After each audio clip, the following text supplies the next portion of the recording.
Big Town. Extra, extra, hero about the case of the lost and found. Tonight's Big Town story. Extra, extra.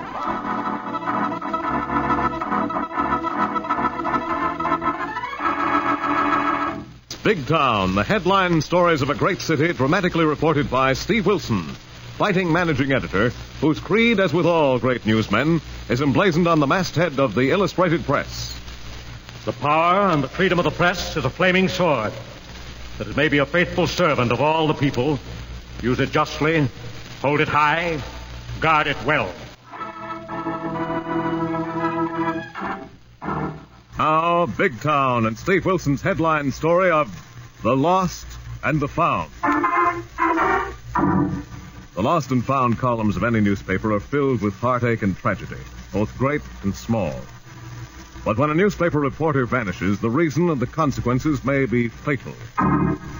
And such is the background of tonight's Big Town story that began as Lorelei Kilborn, ace crime reporter, entered the office of Steve Wilson of the Illustrated Press. Hello, Steve. May I have your ear for a moment? Sure thing, Lorelei, my lovely. Come in. Perch on my desk and take my mind off these news dispatches. Right. I'll try if I can find a corner. I'll throw those dispatches in the wastebasket and make yourself at home. Home is right. I don't believe you have any other home. Home is where I hang my hat, and this is it. What's on your mind, beautiful? Thanks for the compliment, and lend me that right ear of yours. You've got both of them. Shoot. It's about that demon crime reporter and our so-called rival, the Big Town gruesome graphic. Dick Rutter? Mm-hmm. What's happened to that headline hound? Nothing trivial, I hope. Dick's missing, Steve. Missing? Mm-hmm. His managing editor's been trying to locate him all day. He's had him paged at every haunt and hangout, but no one's seen him or his hide. Oh, maybe he's off lone wolfing a scoop. Oh, no, Dick wouldn't leave his editor in the dark that long, any more than I'd pull a stunt like that on you. Yeah, it's a crazy cub. Might forget he's a reporter, but Dick's an old hand. Phone Slayton on the graphic. Let me talk to him, Laura. Right, Steve. While you're waiting, take a look at this graphic, yesterday's. Dick's last byline yarn before he vanished somewhere between Tony's Bar and Grill and the graphic offices. Oh, hello, Mamie. Get me Sladen, Emmy of the graphic, please. Yeah, hold on. Oh, it's just a rehash of the Lucky Louie rub-out. We ran this in the fresh final night before last. Note that last paragraph, Steve. That's where Dick indulged in a little private game of dangerous guessing. Read it. Inspector Callahan of Homicide and Puzzle Police may be overlooking a bet and not questioning the banker who backed Lucky Louie. Why, that crazy galoot. Hold it, Steve. Mamie has his boss on the wire. Here you are. Thanks. Hello, that you, Slayton? Yeah. What's the matter, Wilson? Need a lead for that ossified article you call the Illustrated Press? All the news that the graphic won't use? Listen, you mossback fugitive from the journalistic junkyard. At least we can keep track of our reporters, except on Saturday nights. Where's Dick Rutter? Well, if you can find him, you can have him. Where'd you last hear from him? Night before last. He phoned in from Tony's Bar and Grill near your place. Then he got hold of something too hot for the wires, and he'd bring it in. But he never showed. You got anything? No, Lorelei just told me you'd been phoning all over Big Town. Yep. Imagine me doing that to find a reporter. Well, that's easy. All I'd have to do is put myself in your place, and I'd be doing the same thing. Thanks, Steve. But it wouldn't do our hard-boiled reputations any good if it got around. Got any ideas about Rutter? No, I just wondered if it might be tied up with the Lucky Louie killing. Yeah, could be. Got any notion? Well, I might go out and listen to the wee small voices of the underworld. Well, thanks. You got me there, Steve. I don't know enough of the wrong people at the right time. Well, the wrong people don't talk. But I happen to know a few right ones who know the wrong ones and sometimes the right answers. Good. And if you get any right answers, tell me which edition of the Illustrated Press to buy. I'll send you a complimentary copy by messenger with Dick Rutter wrapped up inside. So long. So long, Steve. Now who's playing guessing games, Steve Wilson? We are, Lorelei. Well, let's go scout our underworld listening post before someone wraps Rutter up in a sheet in the morgue.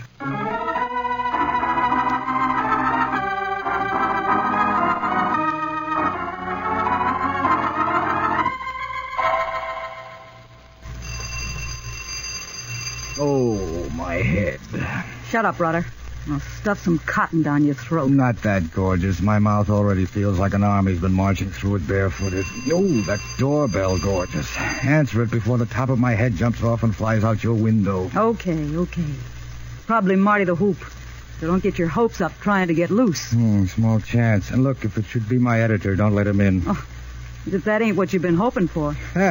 You should walk in here and find me tied to a lady's love seat, trussed up hand and foot with nylons. The ancient name of Rutter would be viscous. Would be what? Just another word for mud, baby. Well, Your boss ain't going to find you here in my apartment or anywhere else if you don't cut the comedy and tell us what you know about Lucky Louie's 50 grand. Sorry, gorgeous. That's off the record. Look, you better answer the doorbell. Marty the Hooper's liable to think you're putting something over on him. You let me do the worrying about Marty. Hey, what's the big idea, Myra? Why don't you open up? This nosy, newsy character's been keeping me busy. You done any singing yet? Not a peep. He's stalling for time like he was expecting somebody to show up and get him. Are you sure nobody saw you picking him up? Nobody seen me trunk him, and nobody seen me bringing him. You'll forgive me if I venture to suggest you're both nuts, and if you don't untie me and let me out of this charming den of iniquity, a certain character is liable to come knocking through your door like a big bad wolf. And who do you think that'd be, you lippy newshound? Another newshound, maybe. Name of Steve Wilson of the Illustrated Press. You're nuts, Rudder. I know all about that rackin' bustin' Wilson guy, and I know you don't work for him. Right, Marty, but Wilson is a very suspicious character. He's bound to have a hunch I'm on the trail of a hot story, and that's enough to start him on my trail. So what? How's he going to find you, with a Ouija board? Or a swami, maybe, but I'll bet you anything you've got he will. Yeah? And I bet your life he don't. And the same goes if he does. Now, come on and spill it. Talk, you. Marty, cut it out. Put away that blackjack. Nothing doing. You had plenty of time to make him talk your way. Now I'm going to try mine. Cut it out, Marty. I ain't going to have you messing up my apartment. The heck with your apartment. Oh, now look what you've done. You got yourself all excited and you're whooping again. Lay off. I'll handle this Rudder guy. Got another job for you. What kind of job? Been thinking about what Rudder said. Said about what? About that Wilson guy coming to look for him. So what? I keep telling you, Myra, ain't nobody knows we got him here. Yeah, I hear you saying it, Marty. But we're going to make sure. How are we going to do that? You're going to go find Wilson. Huh? Yeah. And if you find he's snooping around the dives asking questions, we'll get Rudder out of town. Okay. We'll go tie a tail on Wilson. But if you ain't got the dope out of this lug when I get back, I'm going to beat it out of him. You hear that, Rudder? You'd better watch your step trailing Wilson, or you'll come back with him trailing you. Never mind me. You keep thinking about what I said. Well, beautiful, here we are. All cozy and alone again. Yeah. Rudder, why don't you get wise? Smarten up. What would happen if I did get smart, honey child? Well, I just might split that 50 grand with you, darling. Or tie one of those nylon gam glossies around my throat and watch me try to breathe through my popping eyes. Do I look the type? You look like a million, gorgeous. But so does a tiger. So you don't want to play in my yard, eh? Sorry, sweetheart. I'm not sliding down your cellar door with my hands and feet tied with your nylons. Come on, Rudder. How about making it easy for yourself? No thanks, gorgeous. And I never did like raspberry-flavored lipstick. Why, you... Right, you stubborn lug. Baby beating's the only way to get it out of you.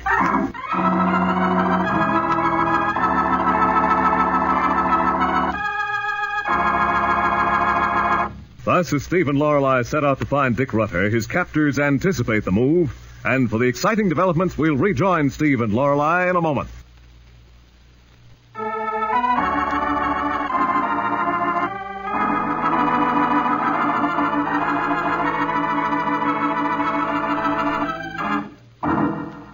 Now, back to Big Town and to Steve Wilson and Lorelei as they cruise the dark byways and check with their listening posts on the fringe of the underworld in search of Dick Rutter, missing crime reporter of the Graphic, a rival paper of the Illustrated Press.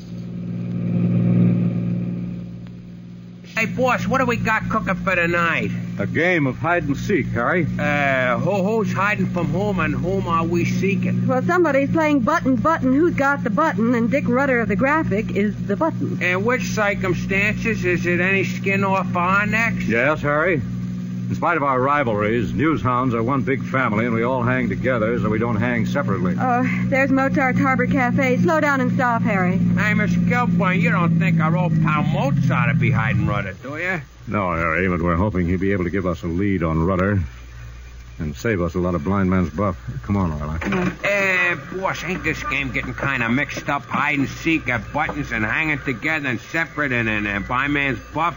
Don't let it throw you, Harry. Looking for Rudder's liable to include a lot of things, like don't skip the gutter. Well, if it comes to tagging anybody, leave me in with my trusty monkey wrench. Right, Harry, it may come to that. But right now, you may ask a few of your hacky pals if they've heard any rumors about Rudder. That I will, Mr. Wilson. Do you want I should get the ladies' addresses or just the telephone numbers? Both. Come on, Lorelei. Let's go see Mozart. Gee, I hope Harry's right, Steve, but I'm afraid Rudder's off on something much less pleasant than a wolfing safari. Right, Lorelei, but I'll bet you doing us the dollars there's a woman mixed up in it. One way or another? Mozart's still beating out his blues. Yes, you talk to him, my lovely. Why me? You do things with tongue. His music does things to me. I wish he'd let somebody back him for the big time instead of wasting his life in this joint. Well, it's his own joint, Lorelei. Besides, Mozart likes joints. And the lost souls who haunt joints because they're lonesome. Come on, let's go talk to him. He's finished, and the crowd cheers not. Hello, Mozart. Oh, hello, Lorelei. Welcome. Thanks, but why? Well, with you around, life laughs, and the leprechauns come out of the trees and dance. Like this. Mozart, that's the nicest thing said to me for a long, long time. Hello, Mozart. Hi, Steve. What happens when I show up? Well, when you show up, the lights go out. There's a shot, the sound of running feet. And the air is heavy with questions whose answers hide under wet stones. And, if you're looking for Dick Rudder, you might try talking to a shape called Myra Winslow. Thanks very much. I guess you've heard I've been asking around. Who is she, Mozart, and where do I carry on the conversation? Well, she's an ex-chorus dame with dough who staked Lucky Louie to a fling on a long shot at the pony tracks. And you figure she might think Rudder knows who killed him and got away with her share of the $50,000 Louie picked up at the track. We get the same total, Steve. And where does the moneyed Myra park her mules when she isn't playing with the horses, Mozart? The Big Town Apartment, Suite 7B, with a terrace. Thanks, Mozart. We'll call on the lady and see if she's entertaining. Good. Give her my regards. Hey, Mr. Wilson, boss. Hiya, Mozart. Hi, Harry. What's the matter, Harry? I ain't exactly sure, boss, but I thought we was going to go hunting this here Rudder That's the character. plan, Harry, and Mozart's just giving us a lead. Well, that's fine, Mr. Wilson, but then how come somebody is tailing us? Who's tailing us, Harry? A runty character with a bark like a kid with a whooping cough followed us down here in a roadster and sidled up and listened to you and Mr. Wilson talking on a sidewalk, and then he hightailed it. Well, we must be getting warm. Let's go, Lorelei. Now what kind of game we gonna play, boss? I think we'd better go call on a certain lady, or we're liable to be playing Body Body, Who's Got Rudder's Body.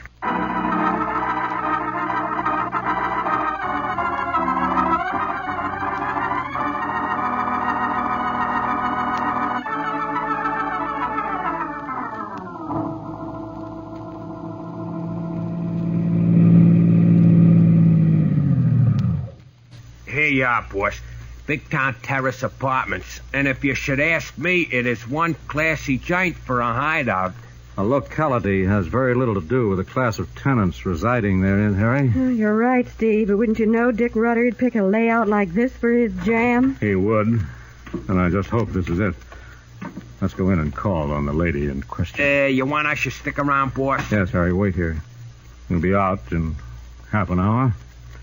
Or not at all. And in that case of emergency, I'll come right in after you, waving my little wand. That monkey wrench is going to get you in trouble one of these days, Harry. Speaking of trouble, I hope you have not forgotten to remember that character which was eavesdropping on your conversation outside Mozart's joint. No, we haven't forgotten him, Harry. Unless I'm greatly mistaken, I think we'll meet him upstairs. Are we going right up or be announced, Steve? They're going to arrive unannounced, Lorelei.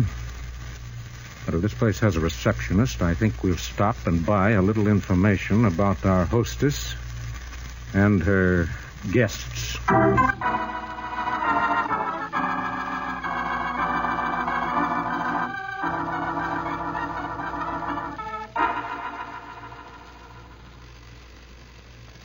Hello, Big Town Terrace Apartments.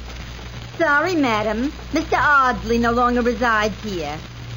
I'm sorry, madam. He likewise promised me a mink coat, but all I ever seen was a skunk going out the door. Goodbye. Good evening, miss. Good evening, sir. May I be of any service to you? I'd like a little confidential information if you can spare it. Oh, are you a process server? Oh, no. Sorry. A detective? Sorry, wrong again. Well, don't be sorry. You don't look like one. Thanks. What do I look like? Like you were going to try talking me into something. Would you mind? You could always try. All right. What about the young lady in 7B, Miss Myra Winslow? Well, she isn't as young as she looks, and that hair comes out of a bottle. Oh, I never met the lady. There's some question about that, too. I hear she likes horses. Yeah, but she likes men better. Have you seen her going out with any lately? No. That's funny. Now that you mention it, I haven't seen her going out at all in a couple of days. Has she had any visitors? Not that I know of. Except Marty, and he ain't a visitor. Oh, who's Marty? He's her chauffeur. That's what she says. But if you ask me, I think he's really a gangster. Oh, thanks very much. Is Miss Winslow alone at the moment? Well, as far as I know. But there's a service elevator from the garage in the basement. And some very peculiar personages come in that way. Thanks again. I'll remember that. You're welcome. And are you sure you're not a detective or something? Oh, no. I'm Steve Wilson of the Illustrated Press, and here's something for your trouble. Oh, well, thank you, but that isn't really necessary, Mr. Wilson. I'll keep it just the same. Are you married? So I've been told, to a newspaper. Well, I'm married to the switchboard, so in case you should need anything, I'm here from 6 to 1. I'll put that down in my little book of the numbers. The name's Cora. Okay, Cora. I'll phone you if I need any more information. You're thinking about going up to see that Myra Winslow now? Yes, but first I'm going out to get my guardian. Guardian? You mean bodyguard? Well, in a manner of speaking, and on certain occasions, you might call Miss Lorelei Kilburn exactly that.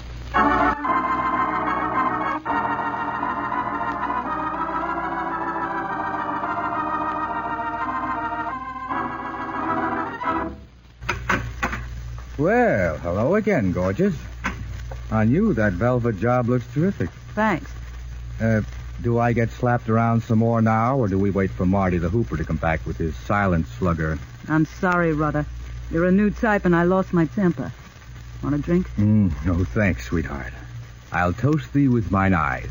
The last time I tried one of your cheering cups, I went round and round the clock.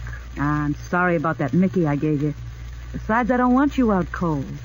I want you to tell me who got Louis' 50 grand. The same person who got Louis. Who did? And if I were to say I don't know? I'd say you were a liar. I was afraid that might be your attitude.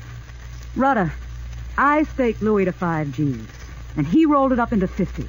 Then somebody rolled the roll off him and rolled him in the ditch. So? Look, I'll still be making money splitting 50-50 with you if you help me get that roll. Untie me, and I'll roll it around my mind, beautiful. Listen, wise guy, you've had plenty of time to think it over. I gotta walk around to think, baby. In fact, right now, I could do my best thinking in a barber's chair. I need a shave. You'll need more than a barber to fix your face when Marty gets back and gives you a workout. Yeah, I got a notion he likes to work on guys. That's right. He says it kind of soothes his nerves. Incidentally, hasn't it occurred to you Marty might have worked on Lucky Louie? Just for his nerves, of course. Marty, you're crazy. Am I? Marty works for you. He knew you were staking Louie. He must have known Louie made a killing at the track, so 1 and 1 make... Ah, speak of the devil. Shut up. You give me ideas. Hey, ideas like that plus a gun like that can get you the hot seat, sweetheart. You better untie me. Nothing doing, and shut up about your idea about Marty till I see what he's got to say. Okay, gorgeous, but don't say I didn't warn you. Yeah? That you, Marty? Yeah. Oh, what did you get around town? Hey, who are you? I'm the exterminator, lady. I hear you've been complaining about... Get out of here. I didn't call for nobody. Who's that with you? Miss Kilburn, my assistant. Who specializes in ladybugs. What a comedy. The idea you're pushing your way into my apartment. We're looking for a pest known in the bug world as the rutter moth. Yes, quite the pest. Gets into things. You've no idea what he can do to a lady's wardrobe. Oh, I get it now. You're Steve Wilson. Well, Steve, your reputation really is growing. Somebody must have warned her we'd show up. Where are you keeping Dick Rutter, Miss Winslow? Right in my room. However, in case you haven't noticed, I also have a gun. How could we miss? So try thinking twice before getting ideas about taking him out of here till Marty the Hoop gets back. Marty. So that's his name. I thought a little coughing was just the touch needed to get you to open that door. What do you know about Marty? Very little, but we expect to find out a lot more when he arrives. So do I, Wilson. So open that door and we'll wait for him in the other room with your pal Rutter. Aren't you going to a lot of dangerous trouble to get your share of Louis' 50,000, Miss Winslow? That's my business. Get going. Open that door. That kind of business can lead to murder. Have you thought about that? Let me worry about that. Inside. Well, hello, Steve. And the Lorelei, beautiful as ever. Hello, Dick. You certainly look natural, posed on that love seat. Oh, Steve, is this a spot for Dusty Miller's camera? We'd all be happier if you had a gun. I don't think this call was for gunplay, Rudder. That's what you think. Don't look now, but we've got another guest. That goes for you, too, gorgeous. What are you talking about? By the door behind you, if you look carefully. Yeah. Marty, how'd you get in here? Come in the back entrance before you let these nosy dopes in the front. Give me that gun, Myra, before you get hurt with it. I will not. Give me it. There it go. Now get over there with the rest of them dopes. Marty, what's the idea? Look, baby. I've been here long enough to hear this Rudder guy trying to put a bee in your ear about me being a guy that's got Louis' roll. Wait a minute, Marty.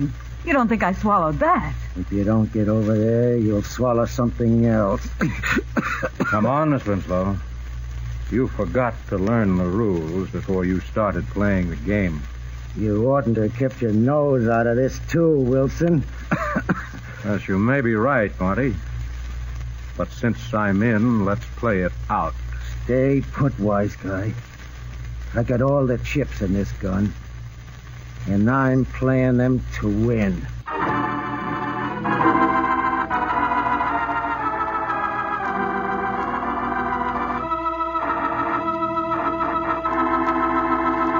Thus, Steve faces a showdown with the desperate Marty. And in a moment, we'll come to the exciting climax of tonight's story.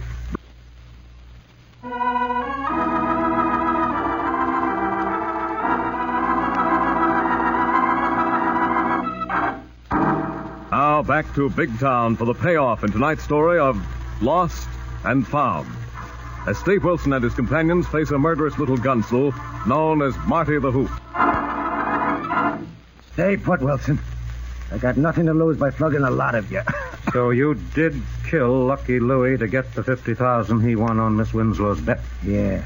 You named it, Wilson. And that 50 G's is going to take me a long ways from Big Town. If you could just get out of this building, Marty. Yeah. You and who else is going to stop me? Half a dozen homicide men armed with Tommy guns might persuade you. Next you'll be telling me you phoned for him on your way over here. Look, Wilson, I've been trailing you ever since you left the Illustrated Press office, and you ain't been near no phone, you... If you forget, Marty, we came in a cab, and we had a driver. Oh, yeah? Give a look. Steve, he's got Harry's monkey wrench. What did you do to Harry? Relax. That guy's lucky. He's down in the garage in the back of his hack, taped up like a Christmas turkey. Well, you seem to have it all arranged, Marty. We underestimated your ability. You sure did, Wilson. Now back up and turn around. Better listen to him, Steve. He's a jittery guy when he gets nervous. Yes, I know. Definitely the nervous type. Cut the guff. Back up, Wilson. Turn around, I said. You better see a doctor about that cough, Marty. Yeah, quit stalling, I tell you. I ain't got all night. Now turn around, you. Right, Marty. You don't have to get excited about it. I'll turn around, but first, listen to me. Go on. Get back up there, you that silly. Get back. Sorry, Marty. I've just been waiting for this coffee. Get that gun, Lorelei. I got it, Steve. Careful, he's still got Myra's in his pocket. Thanks, Lorelei. I almost forgot this one. All right, Marty. Stop struggling. You'll cough yourself into a shroud. Very neat, Steve. Very neat. But how'd you know the guy had coughing fits? Well, a couple of people tipped me off by calling him Marty the Whoop. I didn't have anything to do with Louis' killing, Mr. Wilson. You know that. You know I was trying to help find the killer. You'll tell the police that, won't you? I'm sorry, Miss Winslow. You'll have to tell that to the judge when you answer to a kidnapping charge. But I haven't kidnapped anyone. I was only trying to get Mr. Rudder to help me get my money. The name's Dick, sweetheart. Bend down. Take your nylons off my hands and feet. Maybe I'll put in a good word for you. Just a minute, Miss Winslow. We mustn't disturb the evidence in the person of Mr. Rudder or the graphic. Hey, look, Steve, you can't do this. I gotta call my office. I rather thought you might want to do just that, Rudder. Lorelei? Yes, Steve. Phone Fletch on city desk. Give him the story and have him send Dusty Miller and his camera over for an exclusive close-up of Dick in that love seat. With pleasure, Steve. Hey, have a heart, Steve. You want to cost me my job? Sladen will have my hide. Don't worry, Rudder. We won't publish the picture in the Illustrated Press. I just wanted it for my scrapbook. Maybe I can get a laugh out of it. All right, I guess you've earned it. But don't laugh yourself sick. Yeah, we'll try to avoid that. Caroline. Yes, Steve. While you're on the phone, call Callahan of Homicide and tell him to drop by and pick up Marty the Hooper for the killing of Unlucky Louie. So ended with the recovery of the stolen money and the subsequent arrest and conviction of the murderous Marty. Still another exciting adventure in the newspaper career of Steve Wilson, Lorelei, and the staff of the Big Town Illustrated Press. Next week, bring you a hard-hitting story entitled Deadline at Dawn. Another exciting assignment in the newspaper career of fighting Steve Wilson of Big Town. Don't miss it. In tonight's dramatization, all names, times, and places are fictional, and any similarity to other names and places is purely coincidental. Big Town features Edward Pauly as Steve Wilson, Fran Carlin as Lorelei Kilborn, and was written and produced by Jerry McGill. Now, this is Hugh James bidding you good night until next Tuesday night.